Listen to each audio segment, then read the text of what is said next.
Hello everyone. मैं आप सबका स्वागत करता हूं अपने यूट्यूब चैनल पे। आज हम लोग अपना इंडियन पॉलिटी का जो हमारा नेक्स्ट लेक्चर है हम लोग वो देखने वाले हैं। इसमें किसी भी एग्जाम पॉइंट ऑफ व्यू से जो सबसे इम्पोर्टेंट चैप्टर होता है वो है हमारा फंडामेंटल राइट्स का चैप्टर। तो बेसिकली इस लेक्चर में हम लोग उसका एक पार्ट कवर करेंगे, क्योंकि जो फंडामेंटल राइट अपने आप में एक टॉपिक है, ये बहुत लेंदी टॉपिक है। तो इसको एक लेक्चर में एक्चुअली ख़त्म करना मुश्किल होता है। तो इसलिए मैंने इस पूरे लेक्चर को दो पार्ट में डिवाइड करा है, ठीक है। तो चलिए शुरू करते हैं। तो ये बेसिकली जो आपको यहाँ पर ये इमेज जो दिख रहा है आपको, तो ये एक्चुअली हमारे ओरिजिनल कॉन्स्टिट्यूशन के जो फंडामेंटल राइट का पेज है ना, ये उस पर बनाया गया ये वाला इमेज है, ठीक है। तो चलिए हम लोग आगे देखते हैं। तो ये इतनी सारी जो राइट्स हैं हमारी, जिसमें right to equality, freedom against exploitation, freedom of religion, cultural and educational rights and right to constitutional remedies, ये सारे हम लोगों को बहुत डिटेल्ड वे में पढ़ने हैं आगे के जो हमारे लेक्चर्स हैं उसमें। तो अगर हम लोग कुछ बेसिक चीजें जो हमारा फंडामेंटल राइट है, अगर उसको स्टार्ट करने से पहले कुछ बेसिक चीजें फंडामेंटल राइट के बारे में अगर हम लोग देख ले, तो उसमें सबसे पहले ये है कि ये हमारा जो कॉन्स्टिट्यूशन है उसके पार्ट 3 में दिया गया है, ठीक है। इसको मैग्ना कार्टा ऑफ इंडिया भी कहा जाता है, और बेसिकली इसमें आर्टिकल 12 टू 35 जो हमारे आर्टिकल हैं, ये उसमें हमारे फंडामेंटल राइट्स दिए गए हैं। तो पहली चीज क्या याद रखनी है, आर्टिकल 12 टू 35, इसमें क्या है हमारा फंडामेंटल राइट। दूसरा यहां मैंने लिखा है बेसिकली मैग्ना कार्टा। इसका एक मतलब होता है कि मैग्ना कार्टा बेसिकली एक बहुत इंपॉर्टेंट डॉक्यूमेंट को कहा जाता है, ठीक है। ये बेसिकली एक ना जो ब्रिटिश क्राउन से रिलेटेड है, उतना डिटेल में नहीं जाना है अपने को, बस इतना समझ लीजिए कि इसको एक बहुत इंपॉर्टेंट डॉक्यूमेंट भी माना जाता है, ठीक है। तो आर्टिकल 12 टू 35 और कॉन्स्टिट्यूशन का कौन सा पार्ट है, पार्ट 3। इसका जो कॉन्सेप्ट था वो आया था कॉन्स्टिट्यूशन ऑफ यूएसए से लिया गया था। जैसा कि हम लोग जानते हैं कि बहुत सारे ऐसी चीजें थी जो दूसरे दूसरे देश के कॉन्स्टिट्यूशन से हम लोगों ने अडॉप्ट किया था। हम लोगों ने उसमें जहां जरूरत थी हम लोगों ने मॉडिफाई किया, फिर अपने कॉन्स्टिट्यूशन में हम लोगों ने उस चीज को लिया था। तो कॉन्स्टिट्यूशन ऑफ यूएसए से लिया गया था। तो बेसिकली यूएसए में इसको बिल ऑफ राइट्स के नाम से जाना जाता है, ठीक है। तो यहाँ पे दूसरी चीज क्या है कि ये अगर एग्जाम में आया क्वेश्चन कि कहाँ से लिया गया है इसका कॉन्सेप्ट, तो कहाँ से होगा, कॉन्स्टिट्यूशन ऑफ यूएसए से। उसके बाद जो इसमें अगला चीज है कि meant for promoting the idea of political democracy, ठीक है। जब हम लोग आगे directive principle of states policy जो है जब हम लोग वो पढ़ेंगे, तो हम लोग उसमें वो देखेंगे कि किस तरीके से जो डीपीएसपी होता है वो बेसिकली हमारा इकोनॉमिक एंड सोशल डेमोक्रेसी को प्रमोट करता है, लेकिन जो फंडामेंटल राइट है ना वो जो पॉलिटिकल डेमोक्रेसी है उसको प्रमोट करता है, ठीक है।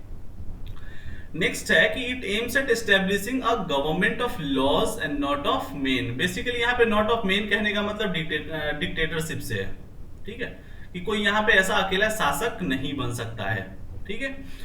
उसके बाद इसमें यह है कि कुछ ऐसे राइट्स हैं जो सिर्फ और सिर्फ इंडियंस के लिए अवेलेबल हैं, और कुछ ऐसे राइट्स हैं जो फॉरेनर्स को भी दिए गए हैं, ठीक है। तो मैंने लास्ट लेक्चर में बताया था कौन कौन से राइट्स इंडियंस के लिए सिर्फ दिए गए हैं, ठीक है। ये हमारे राइट्स हैं जो सिर्फ एक्सक्लूसिवली फॉर इंडियंस हैं, ठीक है। उसके बाद है कि state can impose reasonable restriction. ये बहुत इंपॉर्टेंट टर्म है। अगर कोई ऐसा सब्जेक्टिव पेपर जहां पर आंसर राइटिंग का आता है वो अगर लिखना हुआ तो उसके लिए बहुत इंपॉर्टेंट है कि state can impose reasonable restrictions on them, however whether such restrictions are reasonable और not will be decided by court. अब जैसे कई बार क्या होता है कि सपोज जो पार्लियामेंट है उसने कुछ फंडामेंटल राइट से रिलेटेड, या हम लोग आगे देखेंगे बेसिक स्ट्रक्चर, तो उससे रिलेटेड कोई अगर बिल पास कर दिया, एक्ट बन गया, लेकिन किसी ने फिर सुप्रीम कोर्ट में कोई ऐसा अगर पिटीशन फाइल कर दिया, और अगर सुप्रीम कोर्ट को लगा कि यहाँ पर जो पार्लियामेंट ने किया है वो गलत है, जो रेस्ट्रिक्शन यहाँ पार्लियामेंट ने लगाया है वो गलत है, तो उस चीज को फिर हटाया भी जा सकता है। इसलिए यहाँ लिखा गया है कि वो जो रेस्ट्रिक्शन लगाया गया है वो रीजनेबल है या नहीं, ये कौन डिसाइड करेगा, कोर्ट, ठीक है। इसके बाद आगे हम लोग देखते हैं कि ये जस्टिसिएबल होता है। जब हम लोग कहते हैं जस्टिसिएबल, मतलब अगर इसका वायलेशन होता है तो आप कोर्ट में जा सकते हैं, ठीक है। उसके बाद ये है दे आर नॉट सैक्रोसेंट और परमानेंट। ये परमानेंट नहीं है हमारा फंडामेंटल राइट, ये याद रखना है। जरूरत पड़ने पर इसको कटेल किया जा सकता है, जरूरत पड़ने पर इसको रिपील किया जा सकता है by a constitutional amendment act and not by any ordinary act. मैंने लास्ट लेक्चर में भी बताया था कि किस तरीके से दो तरीके से अमेंडमेंट जो किया जाता है, एक हो गया हमारा कॉन्स्टिट्यूशनल अमेंडमेंट और दूसरा होता है ऑर्डिनरी। तो फंडामेंटल राइट के लिए हमेशा याद रखना है कॉन्स्टिट्यूशनल अमेंडमेंट एक्ट हम लोग इसमें लाते हैं, ठीक है। उसके बाद नेक्स्ट है कि they can be suspended during the operation of national emergency except the rights guaranteed by article 20 and 21। Examination point के लिए ये भी एक बहुत इंपॉर्टेंट पॉइंट है। इसमें अक्सर पूछा जाता है कि वो कौन कौन से आर्टिकल है जो सस्पेंड नहीं होते हैं during the operation of national emergency. तो ये हमारा आर्टिकल 20 एंड 21, ठीक है।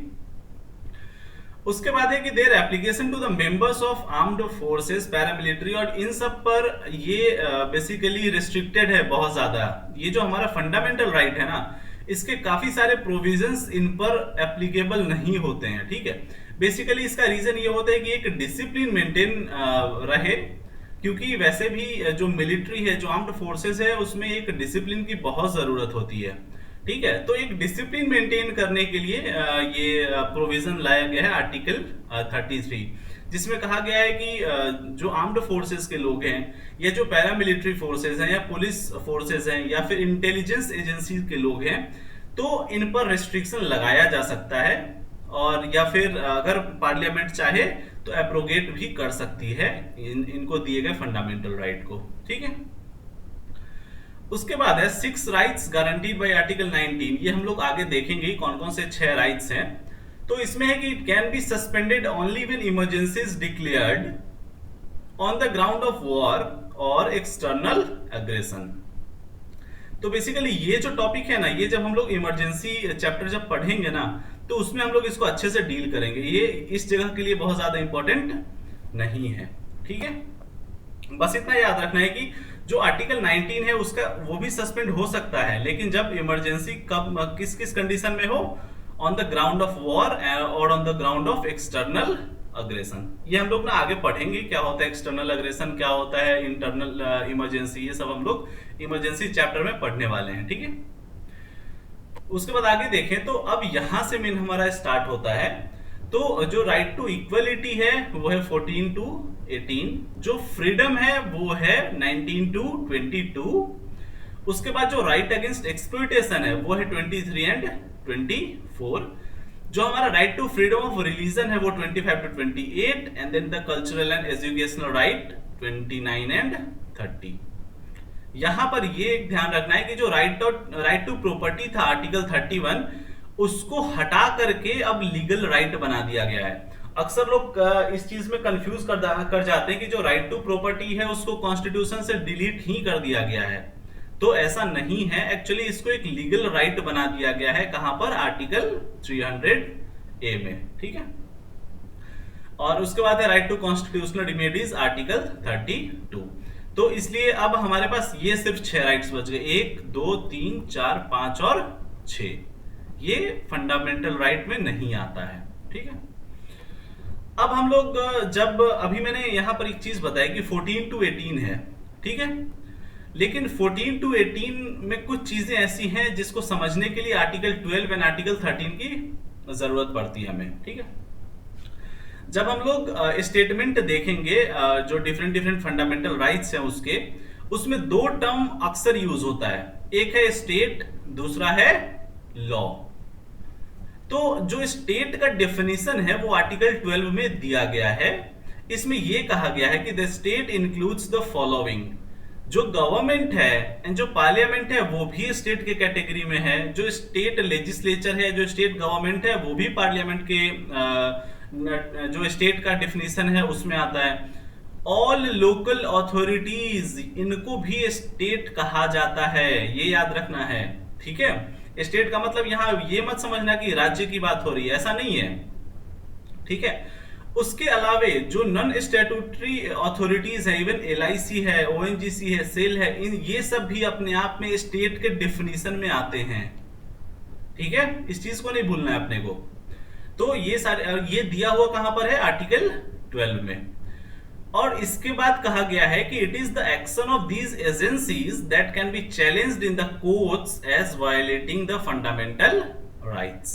ठीक है, मतलब इन सब के काम को चैलेंज किया जा सकता है for violating the fundamental right.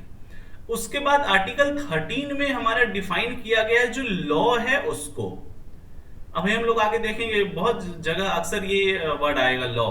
यहां पर लॉ का क्या मतलब है, जो परमानेंट लॉ है वो भी, चाहे वो पार्लियामेंट ने बनाया हो या स्टेट लेजिस्लेचर ने बनाया हो, उसके साथ साथ जो टेम्पररी लॉ है यानी जो ऑर्डिनेंस होते हैं ना, वो भी आर्टिकल 13 के लॉ के डेफिनेशन में आते हैं। उसके साथ साथ जो बाई लॉज होते हैं, जो रूल बनाए जाते हैं, ये सब भी लॉ के कैटेगरी में आते हैं अंडर आर्टिकल 13।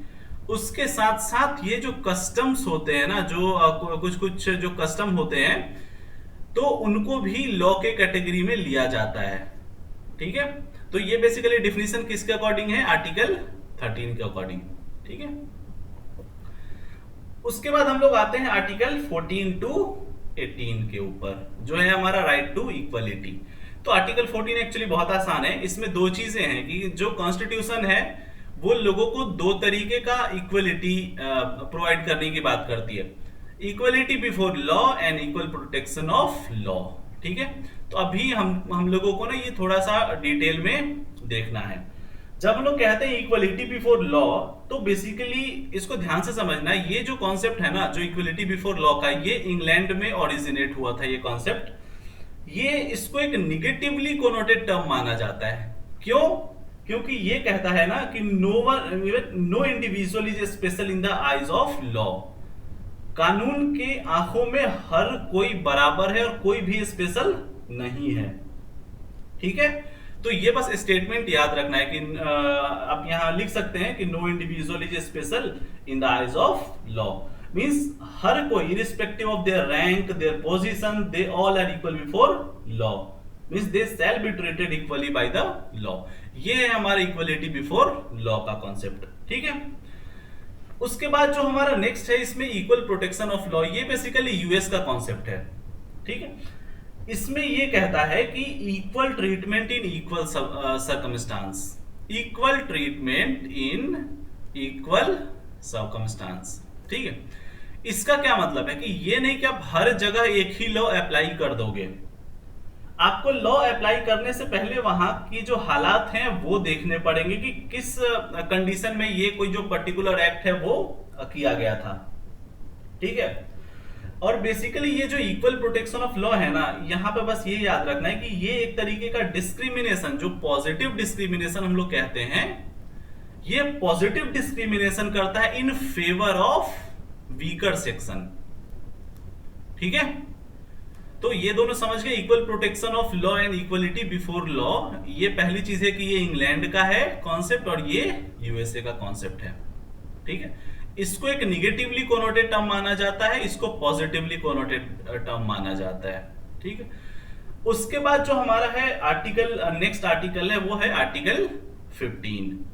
तो बेसिकली आर्टिकल 15 का जो क्लॉज 1 है वो ये कहता है कि the state shall not discriminate against any citizen on the grounds only of religion, race, caste, sex और प्लेस ऑफ बर्थ। पहली चीज है कि आपको ये याद रखना है कि किस किस ग्राउंड की बात की गई है। ठीक है, ये एग्जाम पर्पस से आपको याद रखना है। दूसरा, यहां एक वर्ड मैंने हाईलाइट करा है, डिस्क्रिमिनेट, दूसरा है ओनली। अगर कॉन्स्टिट्यूशन में ये कहा गया कि हाँ only on the ground of ये आप नहीं कर सकते, तो क्या हम लोग ये कह सकते हैं कि हो सकता है कि कुछ किसी और ग्राउंड के साथ इसको जोड़ करके या किसी और को जोड़ करके हम लोग डिस्क्रिमिनेट कर सकते हैं? तो ये हो सकता है। मैं अगर आपको एक इसका आपको एग्जांपल दूं, तो अभी जैसे आर्मी में कुछ ऐसे रैंक्स होते हैं, कुछ ऐसे पोजीशंस होते हैं जहां पर विमेन है वो अभी अलाउड नहीं है, ठीक है, उनको उनको वो पोजीशन फिर से देने की बात हो रही है, बट एक्चुअली अभी ये लोग अलाउड नहीं है। तब तो फिर ये कहा जा सकता था ना कि ऑन द बेसिस ऑफ ये जो सेक्स है, यहां पर ऑन द बेसिस ऑफ आप डिस्क्रिमिनेशन कर रहे हैं।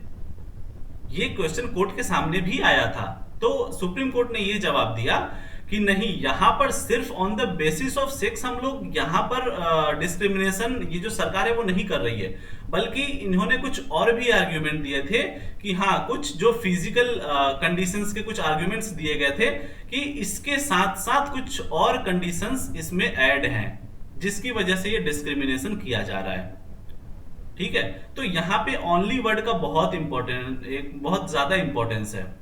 ठीक है, और उसके बाद जो हमारा आर्टिकल 15 क्लॉज 2 है वो ये कहता है कि no citizen shall be subjected to any disability, liability, restriction और condition on grounds only of religion, race, caste, sex और प्लेस ऑफ बर्थ। यहां पर जो हमारा आर्टिकल 42 है ना, ये बेसिकली एक तरीके के डिस्क्रिमिनेशन को रोकता है। ये याद रखना है कि ये state as well as individual दोनों की बात कर रहा है यहां पे। ठीक है, मतलब कोई भी डिस्क्रिमिनेशन नहीं कर सकता है, चाहे वो स्टेट हो या कोई इंडिविजुअल हो। ठीक है, लेकिन ये वाला जो है ये सिर्फ स्टेट की बात कर रहा है कि स्टेट इस तरीके से डिस्क्रिमिनेशन नहीं कर सकती है। ठीक है, उसके बाद जो हमारा आर्टिकल 15 क्लॉज 3 है वो ये कहता है कि the state is permitted to make any special provision for women and children. ठीक है, अगर स्टेट को ये लगता है कि विमेन एंड चिल्ड्रन के फेवर में कुछ ऐसा कानून बनाना चाहिए या कुछ ऐसा अगर स्टेप लेना चाहिए तो वो ले सकते हैं। इसका अगर मैं एक एग्जांपल बताऊं यहां पे, तो अभी जो हमारा पंचायती राज सिस्टम है ना, जो हमारा जिसको थर्ड टियर कहते हैं, वहां पर विमेन के रिप्रेजेंटेशन के लिए काफी ज्यादा काम किया जा रहा है। इवन कुछ स्टेट्स ऐसे हैं जहां पर 30% 40% सीट्स जो है वो विमेन के लिए रिजर्व कर दिए गए हैं। ठीक है, तो ये पावर स्टेट को कहां से मिलता है? आर्टिकल 15 क्लॉज 3 से। ठीक है, उसके बाद हम लोग देखते हैं आर्टिकल 15 क्लॉज 4। ये इंपॉर्टेंट इसलिए है क्योंकि ये बेसिकली हमारा फर्स्ट अमेंडमेंट था इंडियन कॉन्स्टिट्यूशन का। एक्चुअली ये हुआ कि एक ऐसा क्वेश्चन आया था सुप्रीम कोर्ट के सामने कि एक तरफ तो आप ये कह रहे हैं, जो हमारा आर्टिकल 15 क्लॉज 1 है, कि स्टेट जो है वो डिस्क्रिमिनेट नहीं करेगी। ठीक है, तो जब स्टेट जब डिस्क्रिमिनेट नहीं करेगी तो जो वीकर सेक्शन है फिर उनका क्या होगा? क्या अगर स्टेट चाहे तो उनके फेवर में कोई लॉ नहीं बना सकती है? तो इसीलिए फर्स्ट अमेंडमेंट किया गया 1951 का, जिसमें यह कहा गया कि the state is permitted to make any special provision for the advancement of any socially and educationally backward classes of citizens और फॉर द एससीज एंड एसटीज। तो ये हमारा फर्स्ट अमेंडमेंट था। जो उसके बाद है हमारा आर्टिकल 15 क्लॉज 5, जो हमारा बेसिकली 93rd अमेंडमेंट था 2005 का। इसमें स्टेट को फिर एक पावर दिया गया कि आप advancement of socially and educationally backward classes के लिए स्पेशल प्रोविजन ला सकते हैं, साथ साथ एससी एसटीज के लिए भी ला सकते हैं, लेकिन किस चीज के लिए? For the admission to educational institution. एक चीज ध्यान देना है, यहां पे इस वाले में नॉर्मल प्रोविजंस की बात की गई है, इस वाले में नॉर्मल प्रोविजंस की बात की गई है, लेकिन इसमें बेसिकली एकेडमिक से रिलेटेड कुछ बात की गई है, अगर आप देख पाओ तो, एडमिशन टू एजुकेशनल इंस्टीट्यूशन। लेकिन यहाँ पे एक एक्सेप्शन है, वो है माइनॉरिटी एजुकेशन इंस्टीट्यूशन का। ये हम लोग फिर आगे देखेंगे, बेसिकली ये अभी न्यूज में है अलीगढ़ मुस्लिम यूनिवर्सिटी की वजह से। ठीक है, तो ये अभी हम लोग को आगे एक बार डिस्कस करना है ये। ठीक है, उसके बाद जो 2019 में, अगर बहुत लोगों को पता हो तो, जो ईडब्ल्यूएस का आया था, इकोनॉमिकली वीकर सेक्शन, तो इसमें भी फिर एक प्रोविजन आया 15 क्लॉज 6 ऐड किया गया 2019 में कि the state is empowered to make any special provision for the advancement of any economically weaker section of citizen. ठीक है, तो ये जो ईडब्ल्यूएस का है, बेसिकली ईडब्ल्यूएस वाले में एक 15(6) ऐड हुआ है, एक 16(6) ऐड हुआ, ये भी हम लोग आगे देखेंगे। ठीक है, तो ये हुआ हमारा आर्टिकल 15 जो है वो। अब इसके बाद हम लोग स्टार्ट करने वाले हैं आर्टिकल 16 से। Basically article 16 is all about the equality of opportunity in matters of public employment. जो पब्लिक एम्प्लॉयमेंट है उसमें कैसे कैसे अपॉर्चुनिटी दिया जा सकता है उससे रिलेटेड है। तो पहली चीज तो ये है कि it provides for equality of opportunity for all citizens in matters of employment और appointment to any office under state.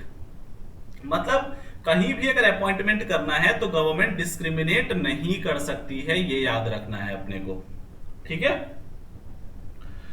उसके बाद जो हमारा नेक्स्ट है 16(2), ये बेसिकली स्टेट को प्रोहिबिट करता है फॉर डिस्क्रिमिनेटिंग अगेंस्ट किस किस चीज से related, religion, race, caste, sex, descent. ये टर्म याद रखना है, ये बहुत इंपॉर्टेंट टर्म है क्योंकि आर्टिकल 15 में ये डिसेंट वर्ड जो है वो ऐड नहीं है, ठीक है। डिसेंट, प्लेस ऑफ बर्थ और रेजिडेंस। तो ये हमारा है आर्टिकल 16 क्लॉज 2 कि no citizen can be discriminated against और be ineligible for any employment और office under the state on ground of only, यहां भी एक टर्म है ये याद रखना है, only religion, race, caste, sex, descent, place of birth और रेजिडेंस। मतलब आप ये नहीं कर सकते कि हाँ ये अगर कोई पर्टिकुलर जो इंसान है वो किसी और जगह से आता है तो इसलिए हम इसको एम्प्लॉयमेंट नहीं देंगे, ठीक है। आप ये चीज नहीं कर सकते हैं। उसके बाद जो हमारा 16(3) है वो ये कहता है कि parliament can prescribe residence as a condition for certain employment और अपॉइंटमेंट इन ए स्टेट और यूटी और लोकल अथॉरिटी और अदर अथॉरिटी। मतलब यहां पे बेसिकली एक चीज ध्यान देना है कि पार्लियामेंट को ये पावर दिया गया है, ना कि ये स्टेट को, ये ध्यान देना। पार्लियामेंट को ये पावर दिया गया है कि वो रेजिडेंस को एज अ कंडीशन, अभी मैंने यहां पर बताया था, देखो यहां पे है ना रेजिडेंस का कंडीशन, लेकिन पार्लियामेंट के पास ये पावर है कि ये रेजिडेंस को as a condition for certain employment मतलब प्रिस्क्राइब कर सकते हैं ये, ठीक है। जो हमारा नेक्स्ट है 16 क्लॉज 4, उसमें है कि the state can provide for reservation of appointment और post in favour of any backward class that is not adequately represented in state services। अगर कोई भी ऐसा सेक्शन ऑफ पीपल है जिनका रिप्रेजेंटेशन एडिक्वेटली नहीं हुआ है तो स्टेट अगर चाहे तो उनके लिए रिजर्वेशन ला सकती है, ठीक है। उसके बाद जो 16(5) है वो है हमारा कि it empowers the state to prescribe religion as a ground.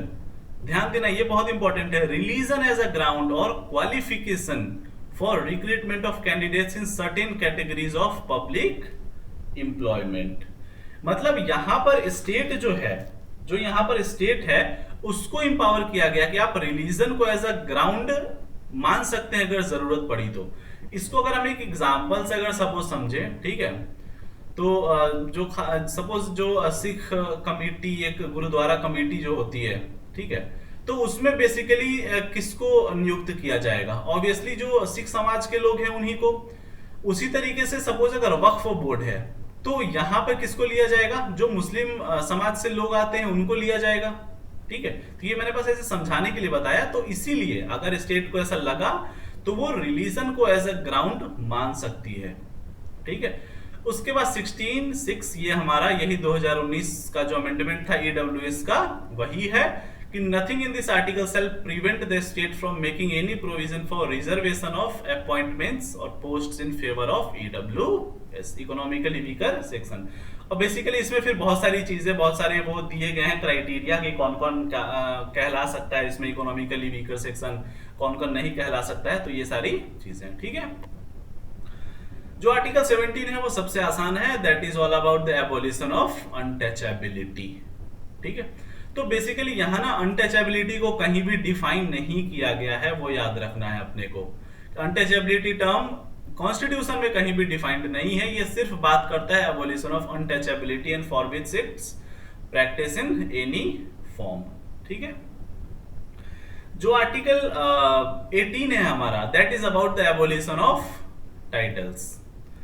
Title का यहाँ पर क्या मतलब है? जैसे पहले होता था ना, अगर आप देखो तो एक महाराजा ऐसा ऐसा करके ना, बड़े बड़े ऐसे जो खासकर जो प्रिंसली स्टेट्स के होते थे ना, तो उनको ऐसे ऐसे टाइटल दिए जाते थे, ठीक है। या फिर ऐसा कोई नूर, नवाब, वैसा ऐसा जैसे करके जो टाइटल होता था, ऐसा कुछ जो दिया जाता था। तो बेसिकली उस टाइटल को एबोलिश किया गया है, ठीक है। उस टाइटल को एबोलिश करने की बात की गई है इसमें। इसमें जो आर्टिकल 18 क्लॉज 1 है, ये हमारा कहता है कि it prohibits the state from conferring any title, मतलब जो स्टेट है वो किसी को ऐसा टाइटल नहीं दे सकती है एक्सेप्ट अ मिलिट्री और academic distinction on any body whether a citizen और अ फॉरेन। तो यहां एक बार हम लोग और अगर देखें 18(1) जो है वो हमारा क्या कहता है, it prohibits the states from conferring any title except military और academic distinction on any body whether a citizen और अ फॉरेनर। उसके बाद यहाँ पर ना मैंने ये ब्रह्मानंदन जो है, ये बहुत फेमस जो साउथ इंडियन एक्टर है, मैंने इनका यहाँ पर क्यों लगाया इमेज वो अभी मैं बताऊंगा आपको, ठीक है। उसके बाद यहाँ देखिए जो 18 क्लॉज 2 है वो ये कहता है कि it basically prohibits a citizen of India from accepting any title from any foreign state, मतलब कोई भी फॉरेन स्टेट से आप किसी भी तरीके का टाइटल नहीं ले सकते हैं, ठीक है। उसके बाद है कि a foreigner holding any office of profit और trust under the state can not accept a title from any foreign state, मतलब अगर ये सपोज फॉरेनर भी है ना, लेकिन अगर वो यहां काम कर रहा है, अगर वो इंडिया में काम कर रहा है, तो भी वो कोई टाइटल नहीं ले सकता है किसी भी फॉरेन स्टेट से without the consent of president, ठीक है। सेम चीज है यहाँ पे कि नो सिटीजन और foreigner holding any office of profit और trust under the state is to accept any present emolument और ऑफिस फ्रॉम और under any foreign state without the consent of the president. तो इसमें दो चीजें हैं कि एक्चुअली में किसका यहाँ पे आपको कंसेंट लेना पड़ेगा, प्रेसिडेंट का, ठीक है। अब यहाँ पे मैं आपको एक चीज बताऊं कि इनके साथ क्या हुआ था। बेसिकली मैंने आपको 18(1) में बताया ना कि it prohibits the states from conferring any title. फिर अब आपके मन में ये क्वेश्चन आ सकता है कि फिर ये जो पद्मश्री मिलता है वो क्या है, फिर ये जो भारत रत्न जो है वो दिया जाता है वो क्या है। तो मैं ये चीज बता दूं कि ये सिर्फ अवार्ड है। आप अपने नाम के, अगर किसी को मिलता है ना ये अवार्ड, तो वो अपने नाम के आगे ये नहीं लगा सकता कि हाँ वो जैसा सपोज किसी का नाम एबीसी है, अगर उसको पद्मश्री मिला है तो पद्मश्री एबीसी नहीं लगा सकता वो अपने नाम के आगे टाइटल ये, ठीक है। इन्होंने क्या किया था कि इनको एक बार पद्मश्री मिला, ठीक है। तो ये जब अपने मूवीज के किसी मूवी के प्रमोशन के लिए जब गए तो इन्होंने अपने नाम के आगे लगा दिया था, ठीक है, पद्मश्री ब्रह्मानंदन ऐसे करके। तो तुरंत इस पर हाई कोर्ट का एक नोटिस इनको गया और इनको कहा गया था कि आप अपना जो अवार्ड है उसको वापस कीजिए, इसलिए क्योंकि आपने आर्टिकल 18 क्लॉज 1 का वायलेशन किया है, ठीक है। तो अवार्ड और टाइटल ये दो अलग अलग चीज है, इसमें कंफ्यूज नहीं करना है, ठीक है। उसके बाद ये हमारा एक बहुत इंपॉर्टेंट आर्टिकल है जो अक्सर लोग भूल जाते हैं कि इसमें कौन कौन सी चीजें हैं, ठीक है। तो बेसिकली जो आर्टिकल 19 है हमारा, तो आर्टिकल 19 में वो कौन कौन सी चीजें हैं, तो आर्टिकल 19 में हमारी 6 चीजें दी गई है। मतलब इसमें हमारा right to freedom of speech and expression, assemble peacefully without arms, form association और union, move freely, reside and settle in any part of the territory of India, or right to practice any profession or to carry out any occupation, trade or business। इसको ना अगर ऐसा है जिसको ना ये 6 चीजें याद नहीं रहती हैं, ठीक है, तो उसके लिए मैं एक बहुत अच्छा सा ट्रिक बताता हूं, ठीक है। सपोज करो एक कोई इंसान है वो एक कोई अभी जैसे सपोज कोविड का टाइम चल रहा है, ठीक है, तो कोई अभी तो ऑब्वियसली पता है कि अनएम्प्लॉयमेंट काफी ज्यादा बढ़ गया। तो ऐसा सोचो इसको कि एक कोई इंसान है वो आकर के ना सड़क पे ऐसे बहुत हल्ला कर रहा है वो, ठीक है, वो बहुत ज्यादा हल्ला कर रहा है, बहुत ज्यादा शोरगुल मचा रहा है, means right to freedom of speech and expression. अब क्या हुआ कि इसके शोरगुल को सुन करके लोग इकट्ठा हो गए इसके शोरगुल को सुन करके, means right to assemble peacefully. अब क्या हुआ कि ये जो सारे बेरोजगार लोग जो थे ना कि इनकी भी नौकरी जा चुकी थी, इसका भी नौकरी जा चुका है। अब ये जो सारे बेरोजगार लोग हैं ना, ये एक्चुअली एक एसोसिएशन बना लेते हैं, ठीक है, इंजीनियर्स एसोसिएशन के नाम से। तो बेसिकली ये एसोसिएशन बना लेते हैं, means right to form association. उसके बाद अब इनका एसोसिएशन तो बन गया, सब लोग एकजुट हो गए, अब नौकरी तो ढूंढनी है, तो अब ये चले गए इंडिया के किसी पार्ट में, मतलब right to move freely throughout the territory of India. अब वहां पर जब ये चले गए, मूव तो कर गए, अब वहां पर ये क्या करेंगे, रिसाइड करेंगे, मींस अब वो वहां पे रहेंगे और वो सेटल होंगे। तो ये कौन सा राइट है हमारा, right to reside and settle. अब अगर ये यहां से क्यों गए थे, नौकरी की तलाश में, तो अब वहां पे जाकर के ये लोग क्या करेंगे, कुछ ना कुछ, सपोज ये बिजनेस करेंगे या कोई ऑक्यूपेशन में जाएंगे या कोई ट्रेड, कुछ भी करेंगे अपना, ये बेसिकली अपने प्रोफेशन के लिए। तो ये हमारा क्या है, ये जो 19 है उसका 19 प्लस 6 है हमारा। ठीक है, समझ गए इस चीज को, एक ही बार में ये 6 आपके ध्यान में आ जाएगा अगर आपने ये पॉइंट बस पकड़ लिया तो। ठीक है, एक्चुअली ओरिजिनल जो कॉन्स्टिट्यूशन था 19 का, उसमें हमारे 7 राइट्स थे, लेकिन जो राइट टू एक्वायर, होल्ड और डिस्पोज द प्रॉपर्टी उसको डिलीट कर दिया गया था 14th अमेंडमेंट एक्ट 1978 में। ठीक है, उसके बाद ना मैं यहाँ पे बस 1 मिनट कुछ समझाना चाहता हूं यहाँ पे कि देखो, सबसे पहले तो अभी ना अक्सर ये न्यूज में रहता है कि हमारे पास right to freedom of speech है, हमारे पास right to freedom of expression है, but none of the fundamental right is absolute. ये हमेशा याद रखना है, हर फंडामेंटल राइट में कुछ ना कुछ रेस्ट्रिक्शंस लगे हुए हैं। ठीक है, लेकिन उसके साथ साथ यहां मैं एक चीज और बता दूं कि जब हम लोग कहते हैं ना यहाँ पे right to freedom of speech and expression, इसी में हमारा जो फ्रीडम ऑफ प्रेस है वो भी आता है, इसी में कोई आपका फोन टैप नहीं कर सकता है, ये भी अधिकार इसी में आता है। ठीक है, उसके बाद जो फ्रीडम ऑफ साइलेंस, अगर कोई आपसे पूछे ना कि क्या इंडिया में हमारे पास फ्रीडम ऑफ साइलेंस है, चुप रहने का अधिकार है, आजकल ये जो साइलेंस वर्ड है ना, इस पे काफी ज्यादा वो शेरो शायरी होते हैं। ठीक है, कि हमारी खामोशियों को क्या समझना नहीं समझना, ऐसा करके जो होता है। तो ये जो खामोशी है ना, ये भी हमारा एक फंडामेंटल राइट है, याद रखना। किसमें, 19(1) में। ये जो फ्रीडम ऑफ साइलेंस है वो भी है हमारा एक फंडामेंटल राइट 19 क्लॉज 1 के अकॉर्डिंग। ठीक है, उसके साथ साथ गवर्नमेंट की एक्टिविटीज को जानना वो भी 19(1) में है। तो ये सारी चीजें हैं। ठीक है, और उसके बाद जो यहाँ पे राइट टू फॉर्म एसोसिएशन है ना, तो राइट टू फॉर्म एसोसिएशन में एक ये भी है, एक इसमें एक निगेटिव राइट भी है कि बेसिकली नॉट टू फॉर्म और not to join any association और यूनियन, मतलब कोई आपको फोर्स नहीं कर सकता कि आप वो यूनियन ज्वाइन करो।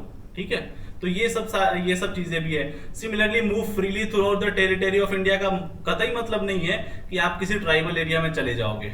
ठीक है, ऐसा कुछ दिन पहले एक इंसिडेंट हुआ था अंडमान एंड निकोबार में, अगर याद हो तो। ठीक है, उसके बाद फिर ये जो right to reside and settle in any part of the territory है, तो इसमें भी ऑब्वियसली रेस्ट्रिक्शंस लगे हुए हैं।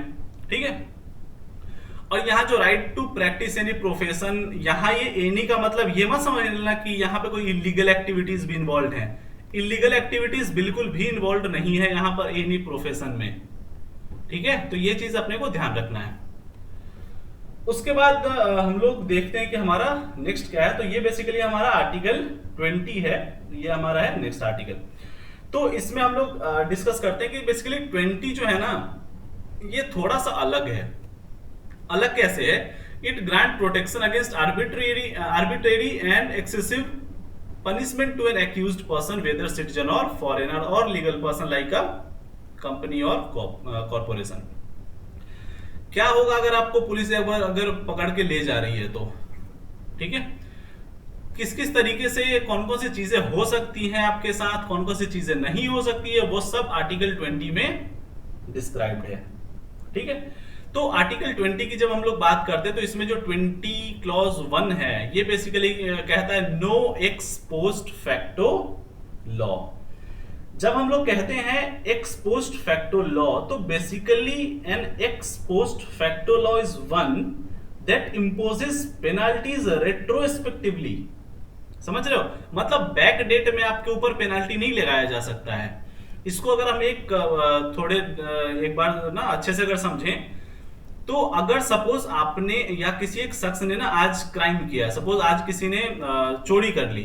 ठीक है, किसी ने आज अगर चोरी की और ये हुआ कि 2 दिन बाद चोरी के किसी कानून में या कोई जो चोरी का लॉ है उसमें कुछ चेंज हुआ, तो आप पर जो नया चेंज हुआ था उसके अकॉर्डिंग आपके ऊपर चार्ज नहीं लगेगा। ये याद रखना है कि आप उस शख्स ने जिस दिन चोरी की है उस दिन जो था कानून वो कानून लगेगा।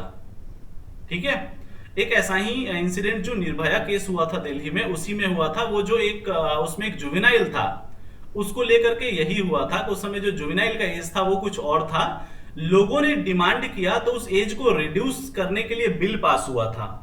ठीक है। लेकिन चूंकि वो क्राइम कर चुका था ना, तो जो पहले था कानून बना हुआ उसको सजा उसके अकॉर्डिंग मिली। ठीक है। तो यही होता है no ex post facto law. लेकिन यहां पे ये चीज ध्यान देना है, no ex post facto law जब हम लोग कहते हैं तो ये सिर्फ क्रिमिनल केसेस की बात है, याद रखना है, ना कि सिविल केसेस। यानी कि अगर सपोज टैक्स का कोई संबंधित मामला है, ठीक है, मतलब टैक्स से रिलेटेड है या अगर प्रॉपर्टी से रिलेटेड है, तो इसमें बैक डेट में एक बार को लॉ बनाया जा सकता है, वो इंप्लीमेंट भी हो जाएगा, लेकिन क्रिमिनल केस में नहीं। यानी ये जो no ex post facto law है वो क्रिमिनल केस के लिए वैलिड होता है। ठीक है। उसके बाद दूसरा है कि nor subjected to a penalty greater than the prescribed, मतलब जिसको जितनी सजा, कहते हैं ना सजा मुकम्मल होना, जिसको जितनी सजा मुकम्मल है उसको उतनी ही सजा मिलेगी, उससे ज्यादा नहीं मिल सकता है। दूसरा है नो डबल जियोपार्डी। इसका मतलब ये है कि एक किसी क्राइम के लिए किसी को 2 बार सजा नहीं दिया जा सकता है। ठीक है, no double jeopardy. No person shall be prosecuted and punished for the same offence more than once. लेकिन अब अगर मैं आपसे कहूं कि सपोज अगर कोई एक अधिकारी है, ठीक है, मान लो कोई अगर एक आईएएस ऑफिसर है, तो उसने कुछ अगर कानून का उल्लंघन किया है, ठीक है, तो उसको पहली बात तो सस्पेंड कर दिया जाता है। ठीक है। तो ये सस्पेंशन का प्रोसेस किसका हुआ? कोर्ट का, कि कोर्ट ने ऑर्डर दिया कि इसको सस्पेंड कर दो। लेकिन ये फिर से ऑफिस ज्वाइन तो कर सकता है। लेकिन कई बार आप देखेंगे कि ये ऑफिस फिर इसको ऑफिस से बाद में निकाल भी दिया जाता है कि नहीं अब आप ऑफिस आ नहीं सकते हैं। तो फिर यहाँ पे 2 चीजें क्यों हो गई? क्योंकि हमारे कानून में तो नो डबल जियोपार्डी है। तो यहां ध्यान रखना है कि ये जो नो डबल जियोपार्डी है that is only in the proceedings before a court और अ जुडिशियल ट्रिब्यूनल। लेकिन ऑफिस जो है, आप जिस ऑफिस में काम कर रहे हैं, वो आपके अगेंस्ट भी एक्शन ले सकती है। ठीक है। कोर्ट का जो होगा वो तो होगा, मतलब बेसिकली कि कोर्ट एक चीज के लिए 2 बार आपको सजा नहीं देगी। आप जिस ऑफिस में काम कर रहे हैं वहां आपको सजा मिल सकती है। उसके बाद हमारा नेक्स्ट है नो सेल्फ इनक्रिमेशन। मतलब कोई भी पर्सन अगर एक्यूज्ड है किसी ऑफेंस का, shall be compelled to be witness against himself. कोई खुद के अगेंस्ट विटनेस नहीं बन सकता है, ये याद रखना है अपने को। तो ये जो बेसिकली प्रोटेक्शन अगेंस्ट सेल्फ इनक्रिमेशन है ना, that basically extends to both oral evidence and documentary evidences। अगर आप किसी चीज के लिए गिल्टी पाए गए हैं, आप अगर कोर्ट में गए हैं, तो आप खुद के आगे आप ये नहीं कह सकते कि नहीं मैंने ऐसा कुछ नहीं किया है, मैंने ये गलती नहीं की है और इसलिए कोर्ट आपको छोड़ दे। आप खुद के अगेंस्ट विटनेस नहीं बन सकते, लेकिन आप ओरल एविडेंस दे सकते हैं अगर कुछ देना चाहें तो। उसके साथ साथ अगर कुछ डॉक्यूमेंट्री एविडेंस है ना, वो भी आप दे सकते हैं। ठीक है, वो भी आप कोर्ट में दे सकते हैं। तो ये जो था ये हमारा क्या था, आर्टिकल 20। तो ये अभी हम लोग ना इस लेक्चर को यहीं पे समाप्त करते हैं, और जो हमारा दूसरा पार्ट होगा उसमें जो रिमेनिंग आर्टिकल्स है, कोशिश मेरी यही रहेगी कि मैं जो दूसरा पार्ट है उसमें खत्म कर दूं। अगर नहीं हो पाया तो फिर थर्ड पार्ट जो बहुत छोटा होगा फिर वो लेना पड़ेगा अपने को। ठीक है। तो इसके साथ साथ लेक्चर को यहीं समाप्त करते हैं। Please do not forget to subscribe for further updates. Thank you so much.